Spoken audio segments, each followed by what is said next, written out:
Top in the afternoon and the evening to you, whomever you may be, wherever you may be watching, looking, or listening.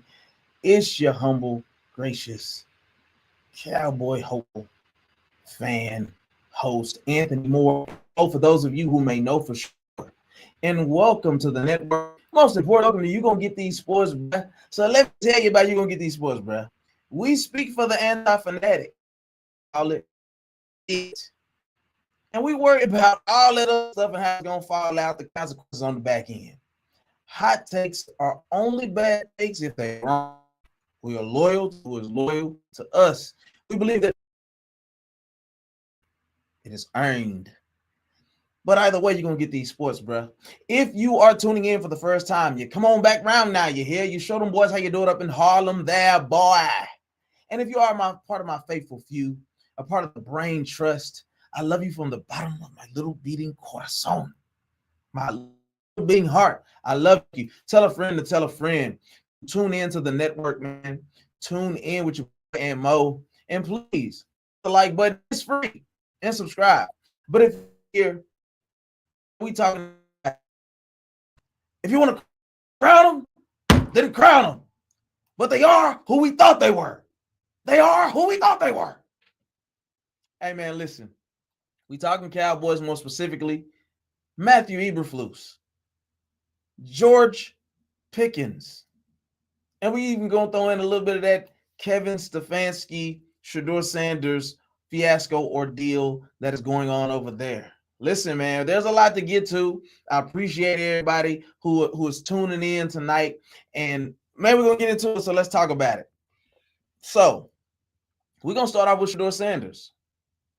And I wanted to start by talking about, let's start with Kevin Stefanski and his comments in the post-game presser, as we see again that he is not a fan of Shedeur Sanders. It's unfortunate, but it is real. And so I do have the notes here. From what he's saying. Ms. Reese in the building, as always, a part of my faithful few. I appreciate you, Ms. Reese. But yeah, let's get into this actual interview that he did.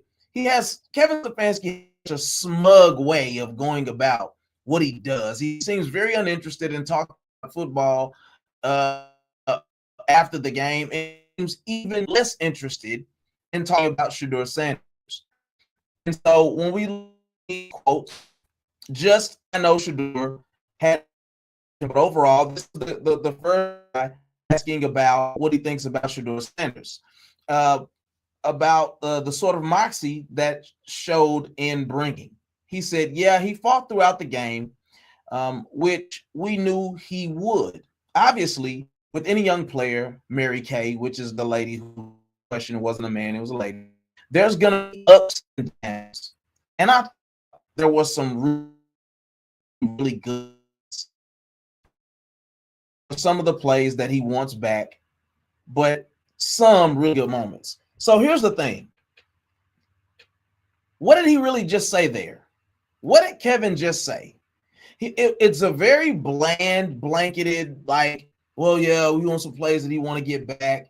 Then, oh yeah, there's some things that he did overall. Those like, listen, can we get anything about this guy? Things that haven't been done for this organization in a long time.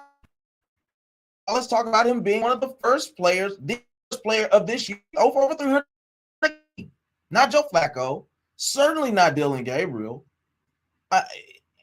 It doesn't have to be this overwhelming love for Shedeur Sanders to just not show hate for how good he's actually looked as a starting quarterback. Third start, by the way. I don't care about what you got about the, because nobody has thrown for more yards against the Titans, period. Nobody has put up Shedeur Sanders put up against the Titans. I don't care if they're one of the worst teams in the NFL, according to whatever the metric may be. But Shedeur Sanders actually looked like he belonged in the field. That's the noble thought. Graded as a first-round talent, but only looked over by a guy, Gabriel, who doesn't on the field. Third-round pickup, by the way. We are from Cam Ward. We're just gonna, just for grin giggles here, we're gonna actually look at Cam Ward's numbers versus Shedeur Sanders' numbers. It should be brought up.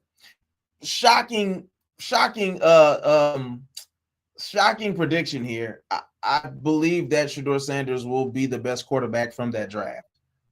Said it before you ever took a snap in the NFL. It is what it is. So let's continue on with this very unproductive conversation that Kevin Stefanski is having with the media concerning Shedeur Sanders.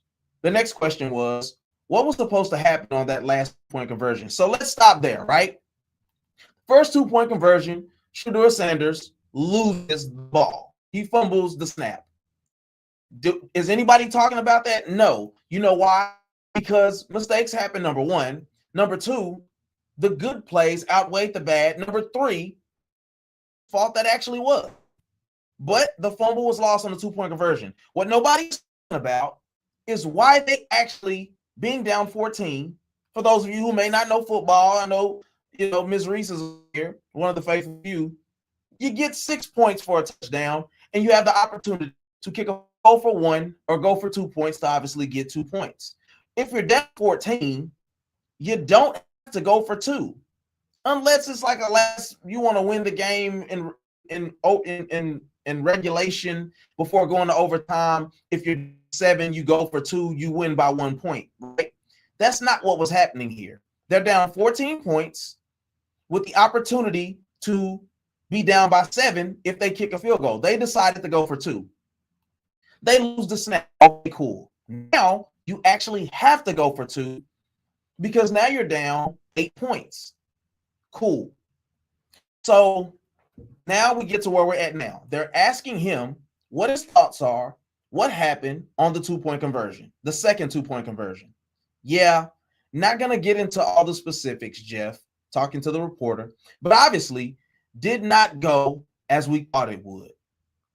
Did you make, now the next question, did you make the call, or did Tommy Rees, who was supposed to be the offensive coordinator, who was actually supposed to be taking over the play calling responsibilities, now they're asking who called this play? Yeah, I make every call. You said you relinquished the play calling recently to Tommy Rees. Which one is it? I have an issue with that. Because are you lying to us? What's the point? He just isn't giving us the real conversation, the real, which I get it. A lot of it should be coach speak because you don't let us know every intricate detail about what's going on with your team or with the play calling, whatever, even if it's a smoke screen, to just take all the responsibility. Somebody needs to pay for you seeming to sabotage your young quarterback and who deserve to win that game. The defense has held down this Cleveland Brown team all year, playing through very mediocre Gabriel, and now playing through the hope and Shedeur Sanders, just to ultimately watch the coach single-handedly tank an opportunity to beat a 1 in whatever, 1 in 10, 1 in 11 Tennessee Titans team.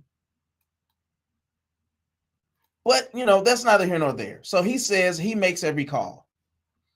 Shedeur Sanders, hold on, we have a comment. Let me see. My bad, my brother. Welcome to the channel as well. Appreciate you for tapping in. Comments are tripping right now. I don't know why it's not pulling up, but it says, there we go. It says every team that's down 14 goes for 2. It's the new thing to do. I mean, for who though? Like, now I don't have the stats on that. And give me a second. Let me just see if Siri is gonna come through for me, because she fails me a lot. 1 second. Hey Siri, how many teams are going for 2 down 14 points in the NFL this year? Do you have the stats for that? Let's just see if she comes up with something. She gonna use ChatGPT, and I ain't gonna lie, ChatGPT be failing me sometimes. But I don't know, Jeff. I don't know how accurate that actually is. I'm sorry, but I have specifics about showing number 14. However, the overall success rate for 2-point conversions in the NFL has been notably low this year, on just 31% of attempts, down from 55%. So, what this would seem to suggest, even though I'm not saying that this is the end all be all, is that it ain't been working. You know, the NFL is a copycat league, Jeff. We know that, right? So when Miami or the Jets, I think it was Miami, when they first started doing the Wildcat, not everybody wanted to start doing the Wildcat. When the reality is the Wildcat was brought in because that quarterback wasn't that great. So you increase your chances of scoring if you put it in the running back's hand in the goal line or at some point on third or fourth down, whenever they used it, instead of actually putting it in your quarterback hands. We get that, right? But it was still early enough in the game where you don't need to go for two. Once again, you're down by 2 scores. Where if you just get 6 and kick the field goal, now if you're telling me that the field goal kicker is terrible or something to that nature, cool. I won't argue with you on that. Some teams have to go for it they have to go for 2 because they're like the Bears in those past years struggled mightily at their kicker, like winning them games for those couple of years. That wasn't the case here. And if we go back a few weeks, we'll see that multiple times in the game when Shedeur was getting in the red zone, Quinshon Judkins was actually the guy going in to get the snap. Wait, so I can throw you 50 yards down the field, but you won't give me the opportunity to actually throw the touchdown to get us in the end zone or hand the ball off? What's like it just doesn't really add up. So I'm gonna read this and I'll go back to the actual interview because we're going over the notes, right? We're going over the actual interview notes, quotes that, you know, Kevin Stefanski actually did during the presser after the game. You said, yeah, the success rate is down, but for some reason teams are going for 2 more. It's an analytic thing. I think I don't agree with it. Yeah, I think the good coaches find ways to not be led solely by what the analytics say. That's what I'm saying. There's the copycat league, right? You start coming up with these stats, right? And don't get me wrong, Cowboy fan here, right? I believe that you should go for it a lot more than what you actually do once you actually cross over that 50, because it's just in your favor to try to extend those drives, right? Or if you're a team who has a bad defense, to keep the ball out of the offense's hands. My team is one of those teams, right? But some of this stuff is just trying to be too cute. And it just kind of lends to the idea that he's really still not fond of the idea of this guy being his quarterback. It's weird, right? Because if you go back, he said if Dillon Gabriel's healthy, after Shedeur got his first start, if Dillon Gabriel's healthy, he's starting. Well, after that, you say, we're going back to Shedeur, and we're open to the idea of him having a more long-term role. Then after a game where he did serviceable against San Francisco, it wasn't great. They probably should have had no chance to beat them in the first place. Now you're saying after this game, he's the starter for the rest of the season. Why are you singing a different tune? Why are you singing a different tune? It's just not adding up to me as to what is actually going on. We're going to get to your comment. I don't mind let's see, my bad. And you said, I don't mind the Wildcat in the red zone. I don't mind it either, but that play was terrible because now you're putting a running back in a position to actually have to choose, okay, if the corner comes or if the linebacker steps up, I'm tossing it. If they don't commit, I'm running with it. Maybe there's a pass. I think Acho brought up the fact that there was maybe, or somebody on another podcast was bringing up the fact that a lineman was maybe running a route. Why are we doing all of that and your quarterback is thrown for 360 yards? Let's get to this goofy comment right here. Is that Kevin Hart? You're so funny. You're so funny and kind of lame, but it's cool. I'll let you rock out. maybe you weren't like one of the guys growing up, and so now you want to feel like you can roast and one of those guys. Put your profile picture up there so we can take a look at you. No biggie though. Yeah, no biggie. You're a funny guy though. Yeah, not really, but I'll you're a funny guy. All right, so the grown-ups are talking, so you just go on about your business. All right, let's get to a real comment. Quinshon Judkins is the best offensive player the Browns have. That's why I'm okay with the Wildcat in the red zone. Jeffrey, though, how can we say that? After what we saw, how can we really say that? I think that Quinshon Judkins is amazing. And I got him in fantasy, so I've been able to enjoy everything about what he's been doing, right? By the way, Shedeur had 36 points. If I actually would have started him, then I probably would have had a good chance of winning my fantasy game, but that's neither here nor there. I don't know if he's your best offensive weapon. And why I say that? Because we've seen Quinshon many weeks, and I can't never say he was the reason why they won a game. Shedeur Sanders is directly the result of why the Browns have now had new hope in being in games, winning games, and having a hope of being a viable franchise moving forward. So I can respect what you're saying for sure. He's talented. He's going to be one of the better running backs in the NFL. But he's only going to get better if he has a quarterback to the caliber of Shedeur Sanders playing. So that's what I will say. All right, now let's get back to these interview responses from one Kevin Stefanski.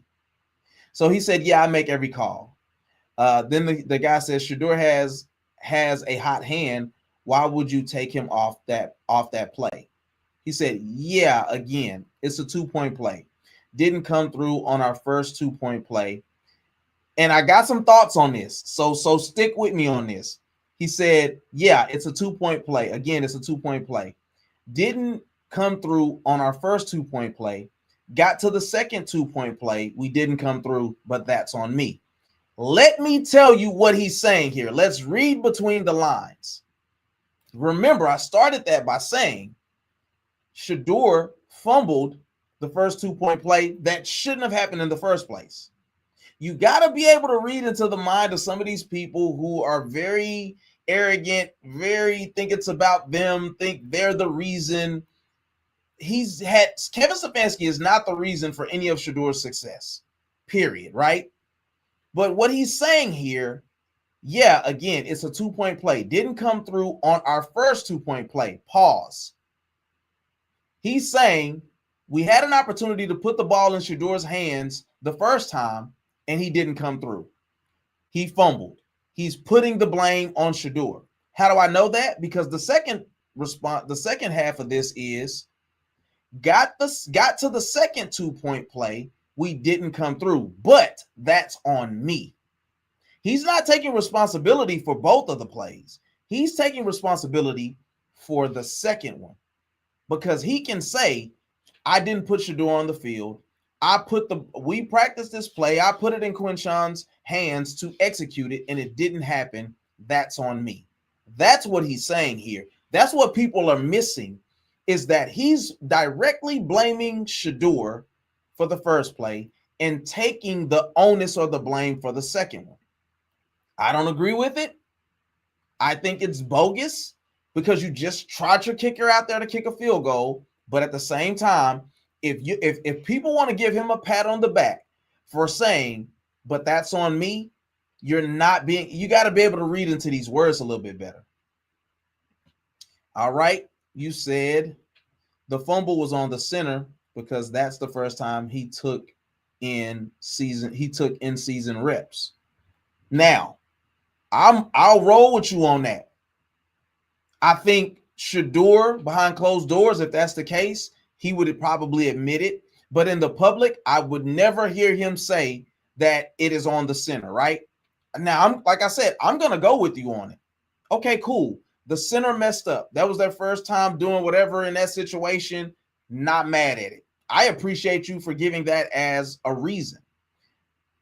But Can you go with my line of thinking here where it seems like he's saying that the first one is on Shedeur, the second one is on him? Can you at least go with my frame of thinking on that? All right, and I'm gonna get to your next comment. Let me get to, so we can get to the end of this, because I do want to get to the numbers that Shedeur actually put up and the numbers that Cam Ward actually put up. And for those of you who've seen George Pickens in there, we will be getting to Matt Eberflus. We will be getting to George Pickens. And what is this looking like? Is it time to go? Because I do got a bottom line statement to make about Kevin Stefanski. So anyway, we're almost at the end of this, though. Bear with me. All right, so now he says, was that play call yours or Tommy's? Tommy Reese, which is the offensive coordinator for the Cleveland Browns. I'm responsible for all of it. It's some grandiose statements that it sounds like somebody taking accountability. But at the core of it, it is somebody who thinks they're bigger than the program. It's somebody who thinks that they're above the bottom line of winning football games in the NFL. So he said, I'm responsible for it all. Kevin, on the first one, I guess what was prompted wanting to go for it in that scenario. So here's the thing. Kevin Stefanski should be walking the plank right now. Period. He is not the guy to lead this team to success. I don't care about coaches of the year. That stuff doesn't matter. This is a whole new team, whole new responsibility, and he appears to not be cut out for the job because he does not like Shedeur Sanders. He did not want him as his quarterback. He wanted Dillon Gabriel, and it's obvious. I wonder how the snaps are going in practice now. Is Dillon Gabriel getting some of those second-team reps just in case if something happens to Shedeur? Because if he is, then this whole thing is still a farce.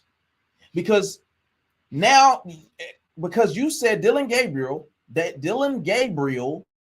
should not come off the field no matter how bad they're getting blown out, even though that's the norm, is that you bring the backup in because he's a young quarterback and he should get all these snaps, et cetera, et cetera. No, never mind the fact that he had no passes down the field over 20 yards. It's laughable for us to make excuses for this guy. And my issue with it overall is the fact that he'll get another chance to be a head coach somewhere else, despite the culpability that he deserves, despite the lack of execution. Imagine if Shedeur is 7 or 8 games into being a starter by now, how he could look, how this team could actually execute. It's interesting.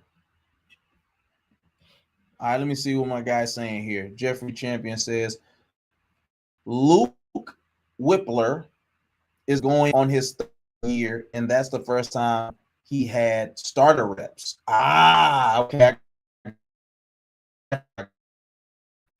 Okay, I got you. You said it comes off, definitely.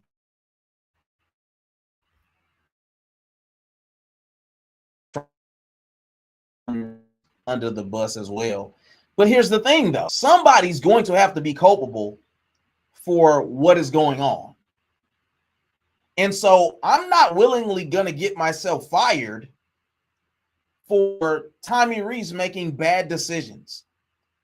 As a head coach, you should never okay that type of play, period. I get the Wildcat. That's a whole different situation. Typically, what we've seen from the Wildcat, running back catches the ball, options, he either hands it off or he runs it. 95% of the time, he's going to fake the handoff and run the ball. That's what we've seen from the Wildcat. You don't take your running back and turn it into this RPO situation where I toss it, I could run it, I could throw it to the lineman in the back of the end zone. It's just malpractice as a head coach. So, cool, responsibility, you should be fired. It's too hard to win in the NFL. Let's look at the numbers for your quarterbacks yesterday in that game. We're going to start with Shedeur Sanders, 23 of 42 for 364 yards passing, 3 passing touchdowns, 1 rushing touchdown. I think that's actually supposed to be 3. Those numbers may be a little off. Oh, one rushing touchdown, and then we got 3 carries for 29 yards, averaging 9.7 yards a carry with the long run of 14. And then he had that was 1 interception. I'm sorry. That's why it was looking kind of weird to me. 1 interception, QBR 56.1, and an overall passer rating of 97.7. Cool. If any of that matters to you. Let's look at Cam Ward. 14 of 28. So 14 less. He had 14 attempts, and he had 9 less completions. So 14 of 28, 117 yards, 2 passing touchdowns. One of those came off of a turnover punt from the block punt. They were able to get a touchdown off of that. But 2 passing touchdowns, 1 interception, QBR of 19.1, overall passer rating of 70.1. Had 2 carries for 4 yards, averaging 2 yards a carry. Shedeur Sanders, no matter how you slice it, was the better quarterback on the field out there. Here's what I believe. The only way that I was about to say the wrong name. The only way that Kevin Stefanski does not get fired is if GM and the owner all in one accord that they really don't like or rock with Shedeur Sanders. Because that type of malpractice should not go unpunished. He should no longer be a head coach in the NFL, not for the season. Now, we know the retread works well in the NFL for non-skin We do. It's just a fact. If you ain't skin folk, you're going to get an opportunity to be a head coach in the NFL. The Rooney Rule exists for a reason. Let's stop overlooking it. Right? So let's put a bow on this. Let's put a bow on this so we can, because we do got other topics and subjects to talk about, right? So overall, Shedeur Sanders should remain the practice to infinity and beyond. Shout out to Bud Light. It is what it is. Kevin Stefanski should have been fired before they got on the bus. He found a way to get home. He gone. Should be. But I wouldn't be surprised if he found a way to still build this team, mount up all of this drama. Because I forget, Deshaun Watson looked terrible the last time we seen him on that field for an extended period of time. He could not throw a rock in the ocean. I don't have nothing against Deshaun Watson. Love you, brother. Lay like a cousin. But there's that we should ever see Deshaun Watson as a starter on the Cleveland Browns again, nor Dylan Gabriel. You gotta dance. You gotta dance with who you brought. Shedeur Sanders has proven as a 5th round pick that he truly is a 1st round talent, and that 3 starts and was dragged into a precarious situation. It is what it is, y'all. It is what it is. So,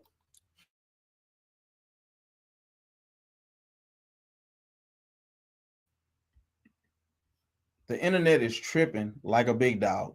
But you said, I don't think Kevin all right, let me go to the other comment. Hopefully it's working. Okay. You said, I don't think Kevin gets fired. I think the owner has already told Kevin he has the job next year. And that's unfortunate, but cool. But I also know he's working with the bad offensive line, 1 veteran receiver, and I don't blame it all on Kevin either. Well, it's a franchise issue, so you're absolutely correct. This is an overall franchise issue. Like, the Browns are a decrepit franchise. if Shedeur Sanders is anywhere else, it doesn't go like this. Even with all of the blunders about teams not wanting to draft them, as we saw, I think it was the Eagles and the Baltimore Ravens who expressed a level of interest. How would Baltimore look right now? And I get it. MVP, multiple MVPs, all of that. He's not a pure passer of the football. He's not a pure passer of the football like Shedeur Sanders. And Shedeur Sanders is nowhere near the athlete of a Lamar Jackson. But I'm just saying, how would that look now? Could Harbaugh have the galls to actually go with Shedeur Sanders if he was in that situation right now? Because he would have had plenty of opportunity. So, I mean, I don't know. I'm just saying. And before I get to your last comment here, here's the thing too, though. I want people to realize that Cam Ward has been playing quarterback. He was the guy that was nobody close since go. He has got to call his shots. He don't get to do all the play calls and all that stuff, of course. But let's not forget that coach got fired over there. That is his franchise. And as great as we think the Browns defense is, they still gave up a lot of points and got gashed in the run game by a running back who I also had in fantasy, and I dropped him because he wasn't worth a darn. Do you hear me? Tony Pollard won't draft you ever again. But somehow you gashed one of that great defense for 160 yards in a tud. Like, cool, not mad at it. But overall, though, Shedeur Sanders has done more with less in less time. He is the creme de la creme of that position. I'm sorry. And also, they told us what kind of year the Browns were going to have. They said we're going to evaluate what we have. That means bad year. Yeah, but it took you a long time to really evaluate everything that you had, too. That's the problem. But they did really good drafting, let's be clear, outside of Dylan Gabriel. But they did really good drafting. They really did. So let's see what that actually looks like. They absolutely are going to have to get better at offensive line. Shedeur Sanders hasn't had a good offensive line since high school. That's just reality. Jackson State was cool, but it's D2. It's not, or whatever it is, CS, whatever it is. But it ain't the big leagues, buddy. And he needs receivers. Jerry Jeudy is terrible. Sorry, you lead the league in drops, dang near. Like, you're not that good, bucko. I had him in fantasy too. Surprise. It just ain't working, man. You got a great running back. You got a rookie tight end that is lighting it up. You need some receivers over there and some linemen, period. Do what you got to do. Last comment, then we're going to move on to Matt Eberflus and your Dallas Cowboys. You said third-round pick for a backup quarterback, not unusual, though. It's not. But there's no reason you should have drafted him over Shedeur Sanders in any world. Sorry, nobody was looking at Oregon watching his tape. Sorry, it just wasn't happening. Nobody picked Dylan Gabriel over Shedeur Sanders except for his fiance. Dylan Gabriel's fiance is the only one that's like, give me him. Everybody else, come on, man. Let's just be real. So let's move on. Let's move on to your Dallas Cowboys, Matt Eberflus. I mean, what can I say? It just keeps on getting worse. It just keeps on getting worse and worse. Your Dallas Cowboys, if you look at this team, up until the Quinnen Williams trade, up until Overshawn comes back, up until Logan Wilson gets here, this is a decrepit defense by every stretch of the imagination. You're talking about in most statistical categories, they range between 29th and 31st. Period. Terrible defense. I don't know if you know, but let's go ahead and get caught up here. Matt Eberflus was the linebacker coach for the Dallas Cowboys from 2011 to 2015. He has here. He went on to do a bunch of things that don't matter. Let's also go to him being the passing coordinator, passing game coordinator from 2016, 2017. Did we go to the NFC Championship? Did we go to the Super Bowl? No. So I don't care what the results were of him being a linebackers coach or a passing game coordinator. It just isn't relevant or sufficient to talk about, right? But whatever he did, he was able to get a job as he moved on because he left after 2017. And 5 years later, the opportunity to be the coach, head coach of the Chicago Bears. Now, that was smack dab, if I'm not mistaken,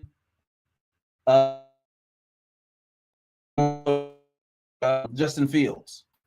Now, we have to talk about how every quarterback outside of this year, the Bears have completely ran for their life. Completely ran for their life. And we're, oh yeah, thank you for saying that too, because I want to tap in with the Jalen Hurts thing. That's a dumpster fire that I'm loving. Oh. Ooh, you're telling me that the Cowboys have a chance to win the division still. Now, mind you, that defense is probably still going to cost you when you get to the playoffs. If you make it, it is what it is.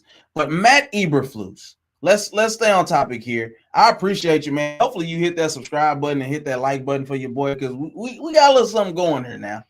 But yeah, Matt Eberflus. He becomes the head coach of the Bears in 2022. So their record that year is 3-14. Cool, you're a new coach. We're going to figure it out. The next year you go 7-10. Maybe we're building on something here, huh? We get 4 more wins. Well, in 2024, you go 4-8, and then you get fired. You get fired. You don't even make it through the whole season. What do? You come on back around now. You come back to where you're probably a favorite of Jerry's and his sons, and he's a zone defense guy, but he doesn't seem to know how to adjust to make this defense still be viable. Might I remind you during this whole season of the Eagles has been a part of. You're supposed to be the Philadelphia Eagles, this dumpster fire team. You're supposed to be twice this year. And opening night, Jalen Hurts never has a spy on him. Never.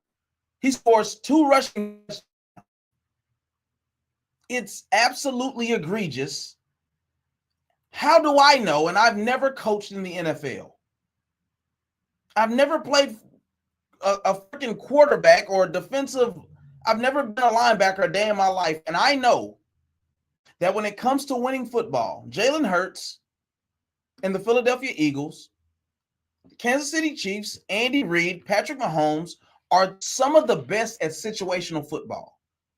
So what does that mean or look like? You should put a spy on both of these quarterbacks, even if they beat you. Because at least I did everything I could to put us in a position to not allow them to hurt us with their legs when it matters most. That didn't happen. Of course, on top of CeeDee Lamb dropping passes, which has been an issue. We're not here to discuss that. Matt Eberflus, you failed us, sir. To the tune of Rico Dowdle telling us to buckle up and running for 200 yards on us. Losing to the Carolina Panthers in a rather nasty fashion. 40 points being put up on you by the Green Bay Packers again. The difference is Rayne Dakota Prescott finds a way to elevate his game and at least put us in a position to be competitive. I had Romeo Doubs that game in fantasy because I didn't trust the defense, and I did well. I also had Jordan Love. I did well. But that's beside the point. The great defensive, offensive head coaches, special teamers find ways to adjust. Matt Eberflus does not fit that bill, ladies and gentlemen of the court.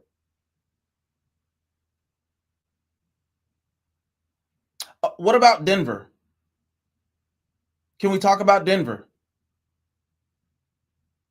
We beat up on these lifeless teams, the Washington Commanders and all of that trash. The Giants early in the season put up like 30 on us with Russell Wilson. And then it takes offensive late game heroics from Dak Prescott and company to come back and win that game. You get trounced in Denver. It's unacceptable. True enough, we were missing Donovan Wilson. We were missing Malik Hooker. Get it. But other teams find ways to make the best of what they have. And Matt Eberflus has yet to been proven to do that.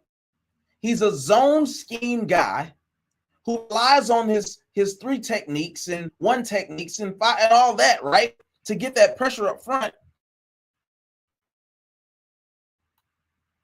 So we trade Micah Parsons away. We get Kenny Clark in return. Jerry tries to sell us that he's this next coming of whoever, and it's not true.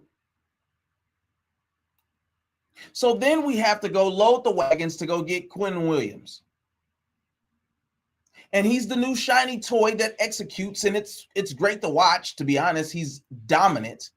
But somehow we can't find a way to scheme these guys to continue to evolve and get pressure on the quarterback.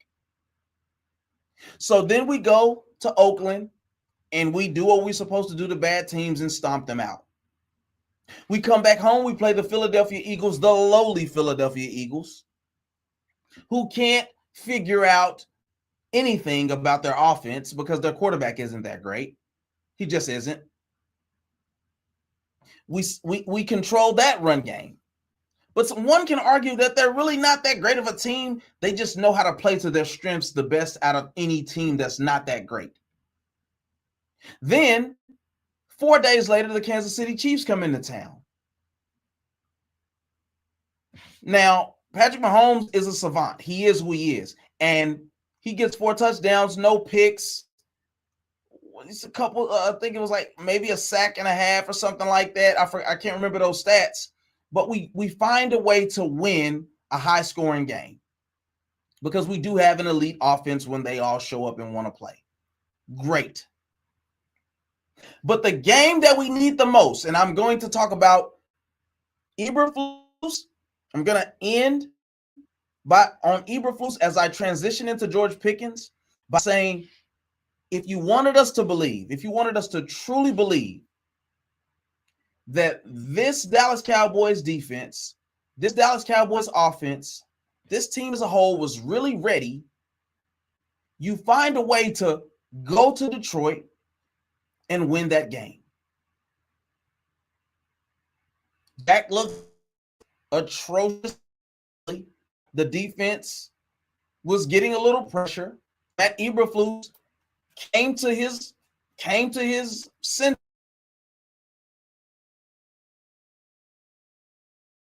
in Jared Goff's face. The guy doesn't do well with pressure in his face. He's a statue of a quarterback. You get pressure, he's moving around in the pocket, doing some things he doesn't normally do or have to do. We stop. You get one big pass to Jahmyr Gibbs, who is an elite running back, speed phenomenal, shifty guy, close to breaking some of Barry Sanders' records. And then we say, you know what? Take the corners, go to Africa, and then come up and make a play. Now you have J-Mo make people look stupid. This guy has elite speed. All these guys are now running amok on our defense because none of our corners are zone cover corners. They're not cover 2 corners. They're bump and run man corners. But that is not the scheme that works for Matt Eberflus. All right, so let me get to these comments and we'll get back to talking about this atrocious defensive coach for your Dallas Cowboys. I think the Eagles should move on to Tanner McKee, to be honest. Is that the backup quarterback? That's crazy. They're going to find a way to squeak this game out if the Los Angeles Chargers don't find a way to score. Kenny Clark is solid, but he's nothing like he used to be. Of course, because he's older now. He's 30. I think he's 30 now, or close to 30 plus, something like that. It definitely comes with it, but he's still a decent player. You got to be able to put him around other decent players, though. And then my man said, Jesus loves you. Absolutely. And I love him. I ain't mad at that at all, my brother. Bless you. Make sure you hit the subscribe button. But anyway, so Matt Eberflus finds a way to make a blunder once again out of the Cowboys. For that 3-game stretch against the Raiders, the Eagles, we then became a top 20 defense after being the bottom third worst, bottom half worst 2 or 3 defenses in the NFL. We now had become around 17. And in a lot of statistical categories, we were top 10. But one could argue that the running game for the Philadelphia Eagles or the Raiders or the Chiefs was nothing comparable to the Detroit Lions. Easy to argue that point. I wouldn't be mad at you if that was the point you actually made. Cool. Jahmyr Gibbs, 3 touchdowns against us. Really went crazy in the passing game versus the run game, but either way, it wasn't good. It just wasn't good. J-Mo gets loose. Why we have the players that we have trying to chase a guy like J-Mo around the field with all of that speed makes no sense in the world. How is it that St. Brown is able to go footloose and fancy free with an ankle injury? Timing routes are disturbed by what? How do you affect guys who are good at the West Coast offensive things, where things are based off of timing? You get up and disrupt the running back. You get up and disrupt the receivers. You put hands on them. You bump them at the line. You send a blitzer to get the quarterback off his spot because everything is coming out quick. Boom, boom. It's timing based. Jared Goff is best at timing routes, but somehow we say, just back up off of them a little bit. It's just bad. Matt Eberflus, it's been fun. Not really. We went back to being the team who's gave up 40 points multiple times in a season. There are teams that are far worse than the Dallas Cowboys who don't give up 40 points in a season. We've done it multiple upon multiple times. This guy should no longer be your defensive coordinator after this season. This is not a good showing. This isn't something that we should burn that film, all of it, and then start over. Get somebody else. Get somebody else to do it. Now let's talk about George Pickens. George Shiesty Pickens. Here's my question. Did he quit on that game? I heard one person say he was so concerned about CeeDee Lamb that he couldn't even focus no more. And I think it's an egregious, atrocious comment to make. These are professionals. It touches my heart that you care about your partner that much. But you got a job to do, my boy. You got a job to do.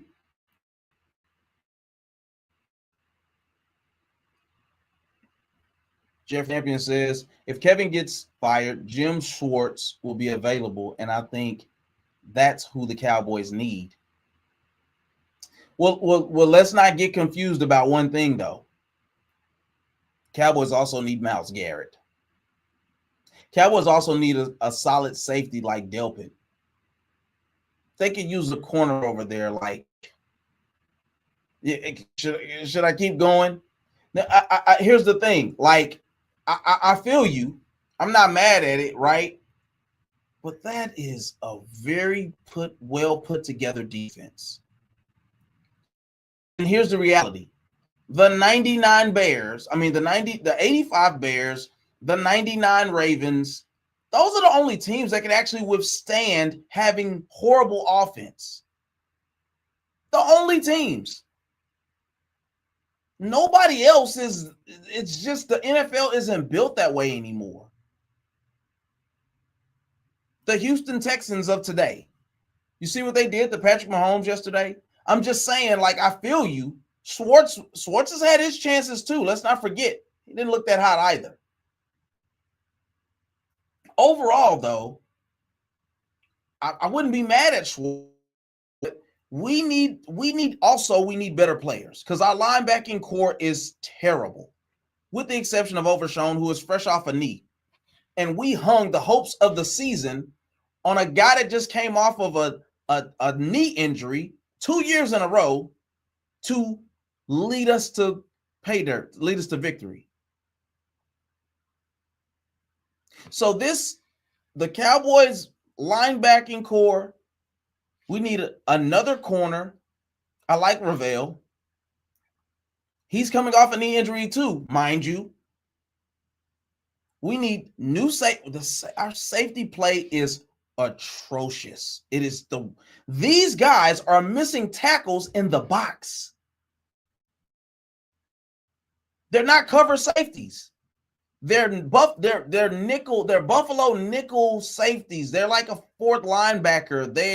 They're good at coming down and hitting guys, and you can't depend on them. You can't depend on them to make safeties in the box in the red zone. Jahmyr Gibbs, David Montgomery, all of these guys.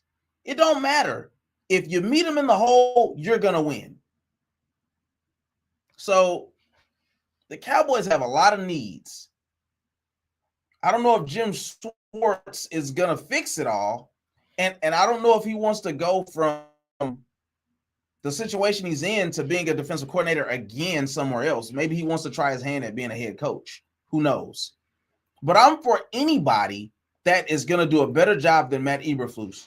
Hey, man, it's been real.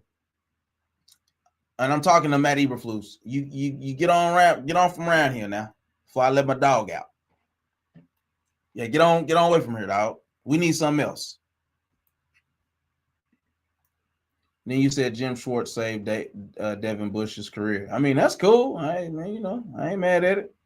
But let's get back to George Pickens. So let's look at this stat line. And my question to you in the chat is, did he quit? Did he quit on that game? Did he quit on the team? Did he quit on Dak Prescott? Was the injury to Cedarius Lamb, was that too much for him? Because he went missing. Now, I'm not here to argue with you if he runs all his routes that way. I'm not here to argue with you if it's the same effort he always gives. Cool. My issue is, where were you when I needed you, though? Let's look at this stat line. George Pickens, 5 catches on 37 yards. That is atrocious. That is unacceptable. Especially when we've seen George Pickens early in this season, when being treated as the number one guy, execute time after time after time. It didn't appear that there was a real effort put forth by George Pickens in this game. So 5 catches for 37 yards, averaging 7.4 yards a target on 9 targets. So there was 4 times he was targeted, didn't catch the ball. Does he quit? Did he quit? That's the question. Did he give it up?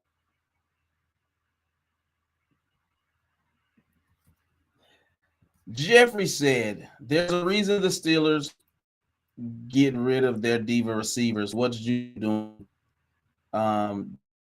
Johnson doing? So here's right. Juju Smith-Schuster was never that again. Let's just he capitalized and benefited from one Antonio Brown being over there, attracting a lot of that attention. End of discussion. If Antonio Brown is never there, Juju Smith-Schuster is just a TikTok guy. That's it. Because what happened after Antonio Brown left? Nothing. He got paid. He did nothing. And that's just the truth. So I'll say that. I don't have a rebuttal. I just think that this is a narrative that the Steelers fandom or whatever, that's the narrative. Is like, oh, they get rid of these these diva receivers. It's like, yeah, but do you win though? You're looking for Hines Ward, and he's not there. Hines Ward is just not there. He's been done playing football for a long time.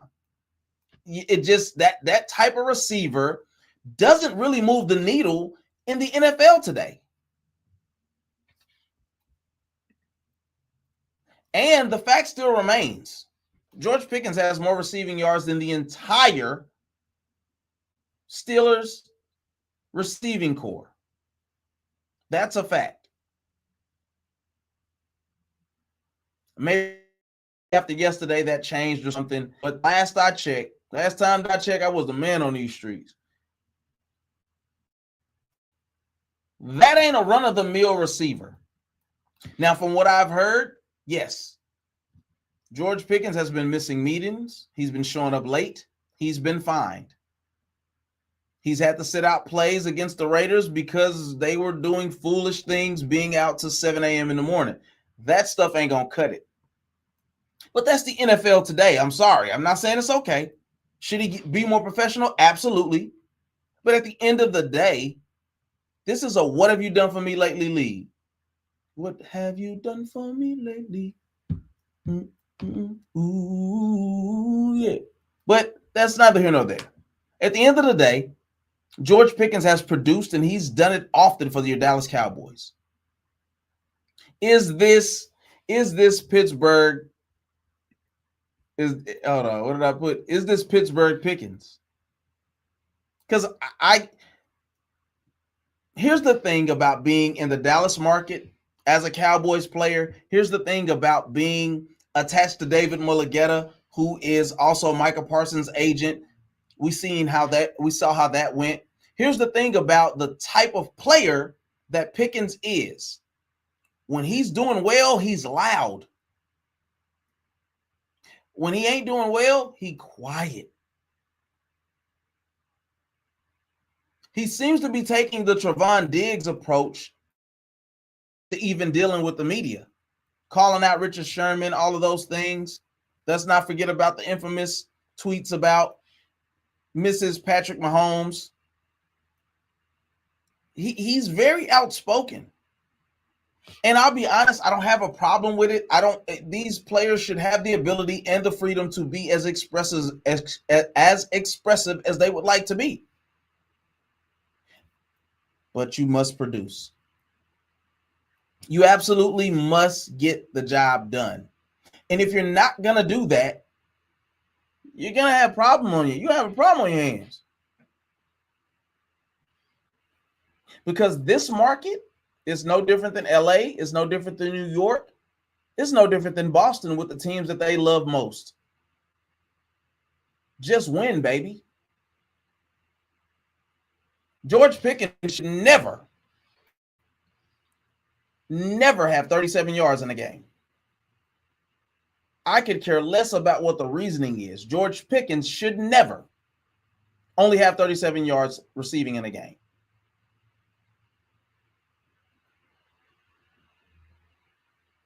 It is said, and I don't know how true it is, but it is said or believed that Quinnen Williams has been a humongous leader in that locker room.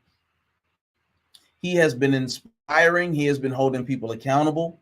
I think, and if this is actually true and happening the way that it was said, I believe that Quinnen now knows what it means to be a part of something.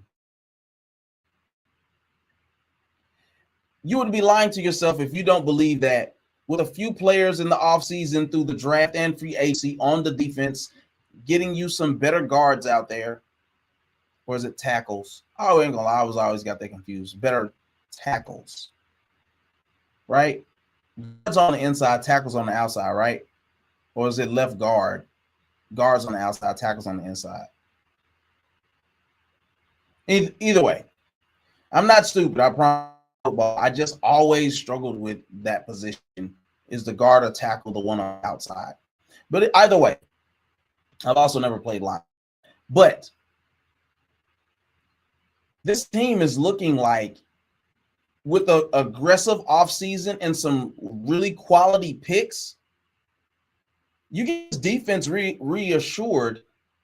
It's different, baby. We could be ushering into a new era of viability for your Dallas Cowboys. But let's be very clear. Losing George Pickens means way more to this team than losing Micah Parsons ever would. We've seen CD go nuts in games before, to the tune of 1,700 yards. Absolutely, we've seen it. He is an elite receiver in this league. Can never deny it. You know what makes him even better than George Pickens over there? You know what opens this offense up that allows for your times Pickens there. You know what? Respect the run Pickens over. We change nothing about that defense. If we come into the season and Micah Parsons, this defense is not a top anything. Micah Parsons feeds off of quality opponents.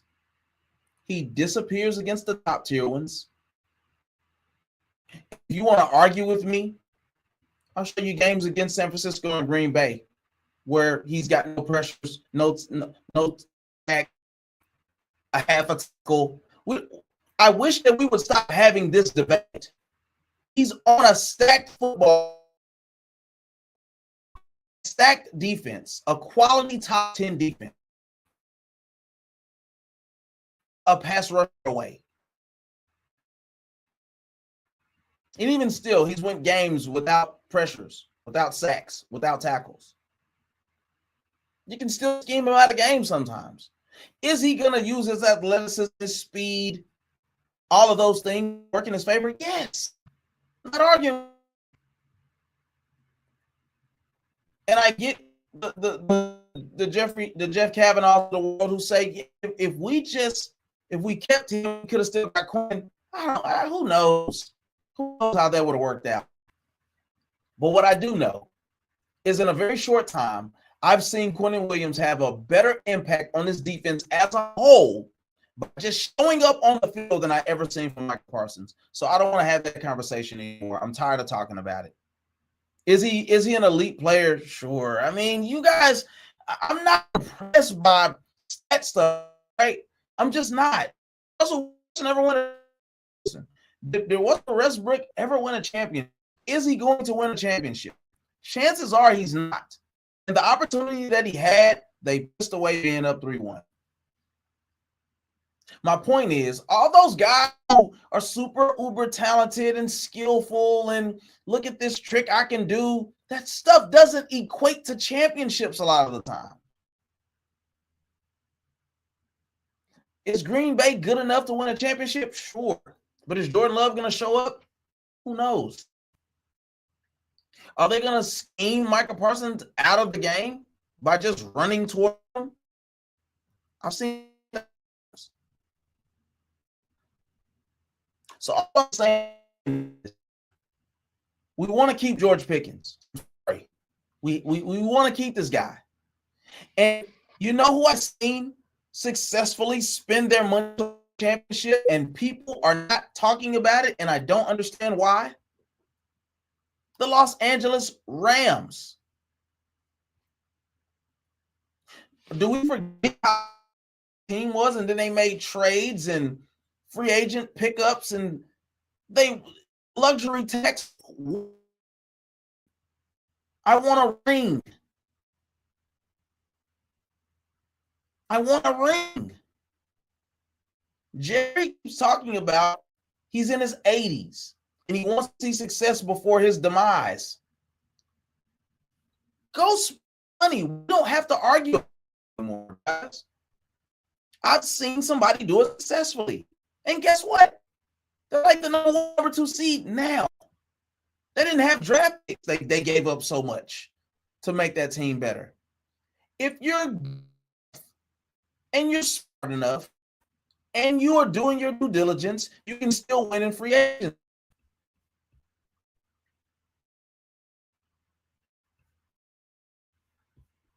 Period.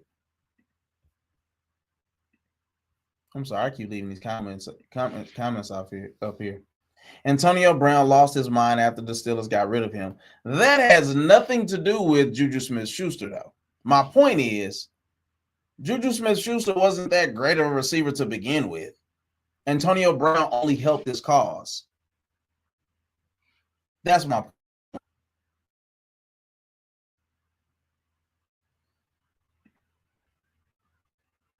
And we got my guy. Oh, Connor, you finally in the building? You late, dog. We've been cooking, man. We've been cooking for an hour now, dog. We better get ready to wrap it up. Here's Johnny. I love that. He said, then Jeffrey said, Jalen Hurts, 3 interceptions, 0 touchdowns. Are you kidding me? He just threw another interception.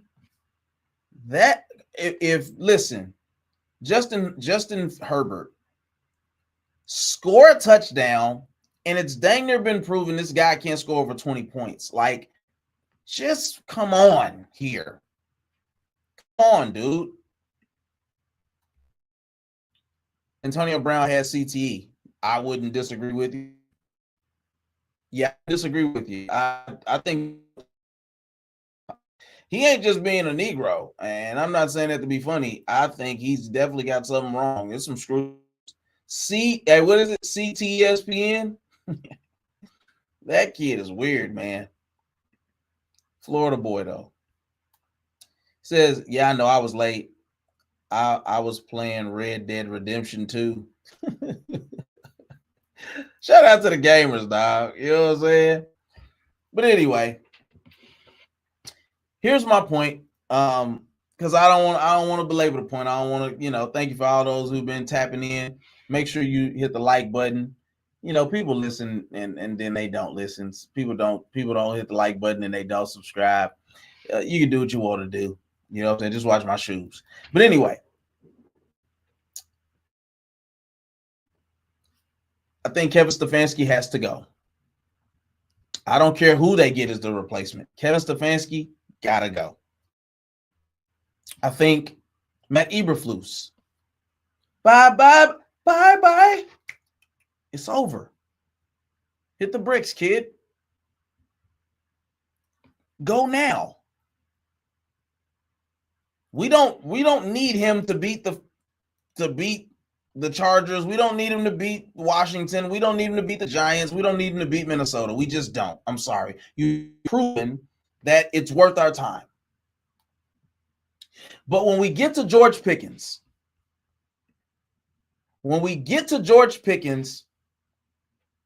sorry, can't let that guy go. Call it bias.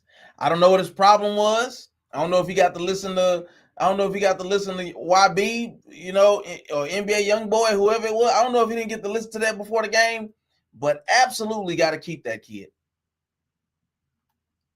I need dogs on the field. Period. And I ain't talking Georgia Bulldogs. Shout out to my boy Sid. What a game. What a great game. You talking about the Philadelphia Eagles Chargers game?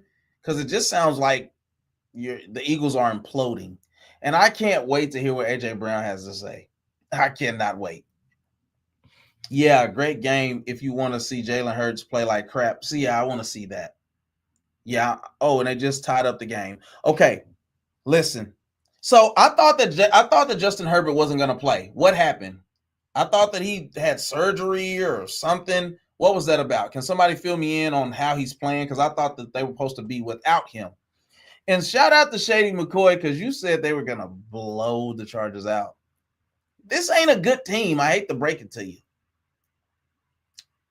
The Philadelphia Eagles ain't a good team. And then Connor said the Steelers need to do a full clean, get rid of everyone, a part of coaching staff besides our special teams coordinator. He actually is good. And that's crazy when you're leaning on your special teams coordinator as the only one that should come back. Fun fact, George Pickens played for Georgia Bulldogs. I know. I know. I'm just saying, I say we need dogs on the field. I see what you did there. You know what I'm saying? He got that dog in him, for sure. Saquon Barkley, what's going on with him? Saquon Barkley got ran into the ground last year in a pursuit for a championship. That's what happened. That's the honest truth. Saquon Barkley had a phenomenal year. And this is why I said, I firmly believe you shouldn't have sat him. You should have let him get that. You should have let him get that rushing record last year too. Because I'll be honest, I didn't believe they were going to win the Super Bowl anyway. Primarily probably because of Jalen Hurts.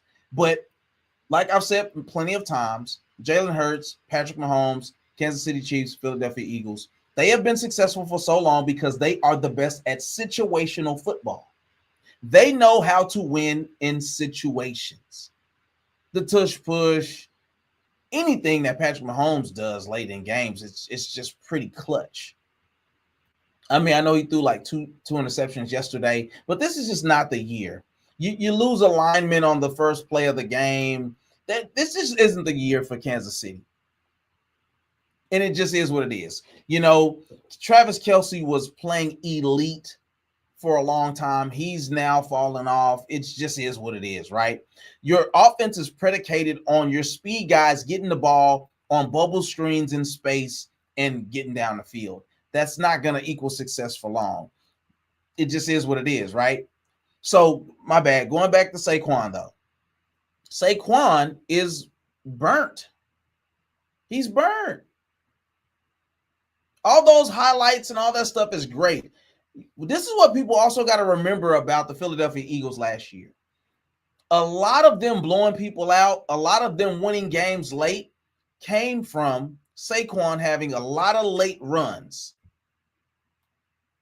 It came from Saquon late in those games after you grinded him down, and he'll pop for one. He'll pop for 2 touchdowns late. That wasn't this just dominant team last year either. Although I give Jeffrey Lurie and everything about that franchise, I give them their respect because you've been to multiple Super Bowls.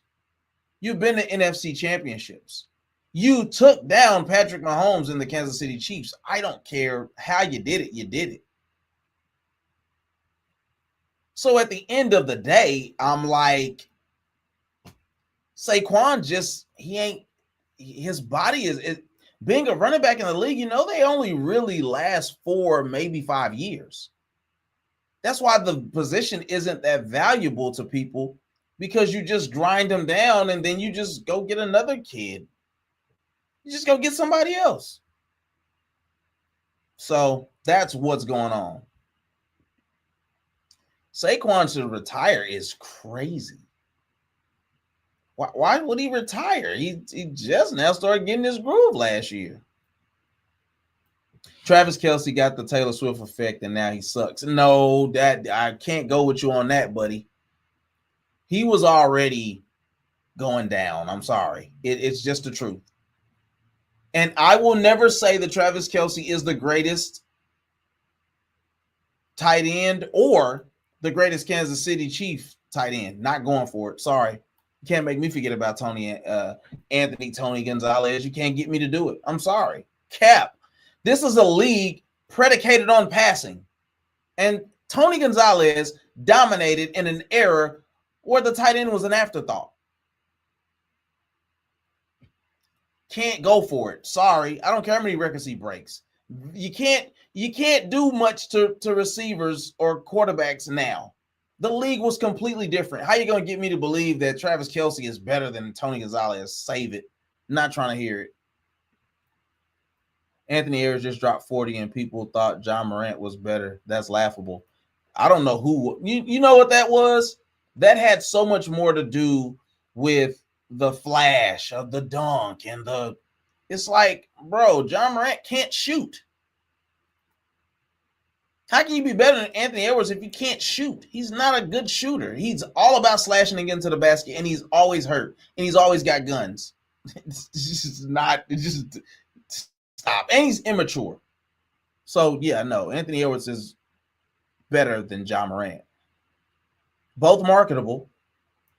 I hope my teacher does a college football playoff bracket. I'd win big time. You funny. Frank Gore is the outlier. He made it into what 36, and Adrian Peterson made it to 34. Oh, for sure. You know, you got your guys, right? I think Adrian James lasted a little bit too, right?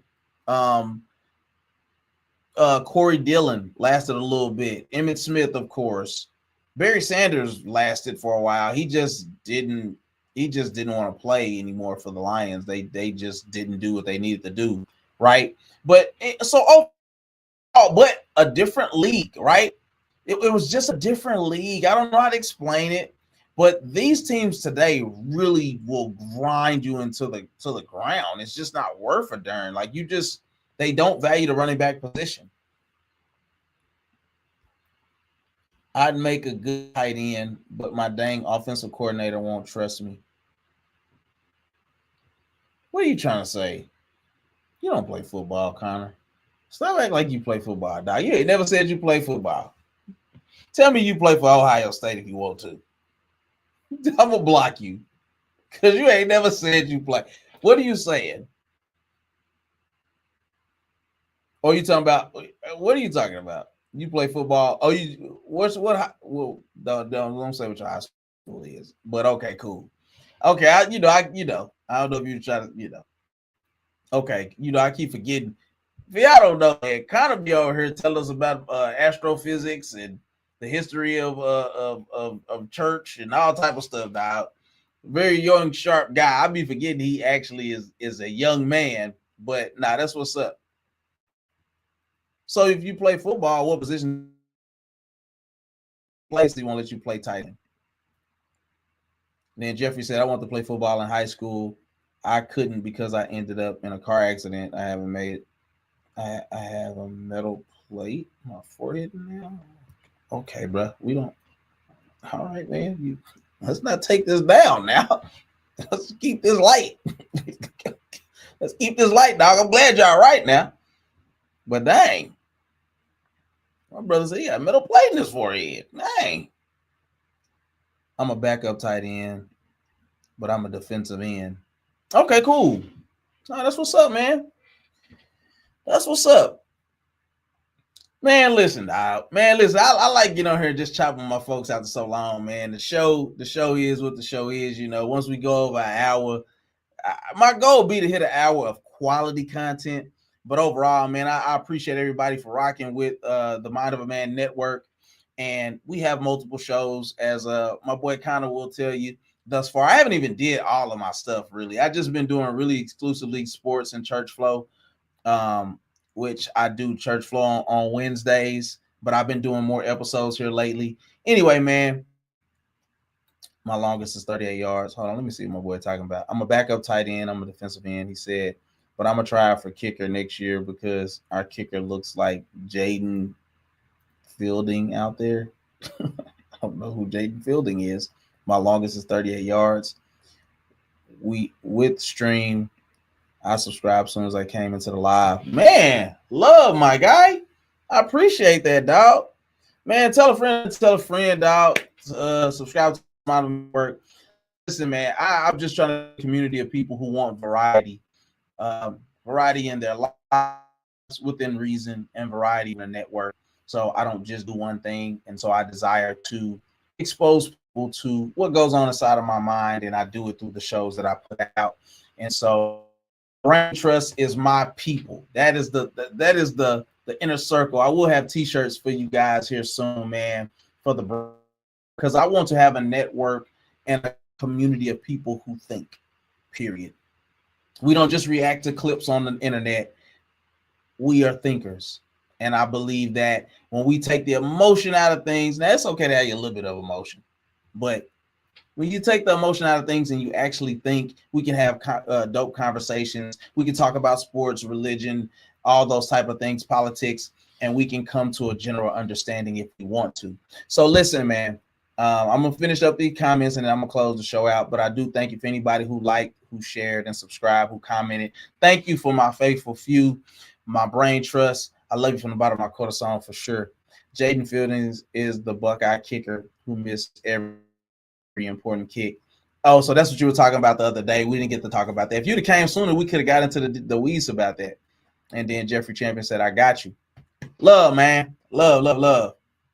So I'm only academically smart on physics, history, literature, and apologetics. Everything else I'm not that good on. Boy, why you just named 70 things? My boy said, man, I'm only good academically on smart on physics, history, literature, apologetics. Man, I can tell you the alphabet in Greek and Hebrew backwards and forwards. But that's dog. I mean, come on, man. Kind of you on here flexing, dog. Chill out, dog. You do it a lot now. Okay. So just a update on the game too. Philadelphia appears to have the ball at their 40. They gonna freaking find a way to win this game against the Chargers. See, that's my issue with the Chargers, man, because they can't never put it together. And then watch them find a way to beat us in 2 weeks or something, and that's gonna tick me off. Beat the freaking Eagles, dog, so we can win this division. Said I suck at biology and math. That's the only thing. Understood, man. Well, listen, man, I'm gonna get out of here, man. It's late, man. I do gotta go to work in the morning, and I be tired. You feel me? I surely is tired. But anyway, listen, man. Thank you for tuning into the Modern Man Network and watching specifically You Get These Sports, bro. We come to you every Monday, same time, same place on the network, man. As I end every show, life is hard enough. So please don't just live elevated. Until next time, I love you. May the Lord keep you. I'll see you at the next show. Y'all be easy now. Say la. Peace. Dang, hold on. I got a few more comments. My bad. Hold on now. I don't really want the Eagles to win, but as a Buckeye fan, I'm obligated to hate Jim Harbaugh. All right, see you, man. You funny, dog. Yeah, I want the Eagles to lose too.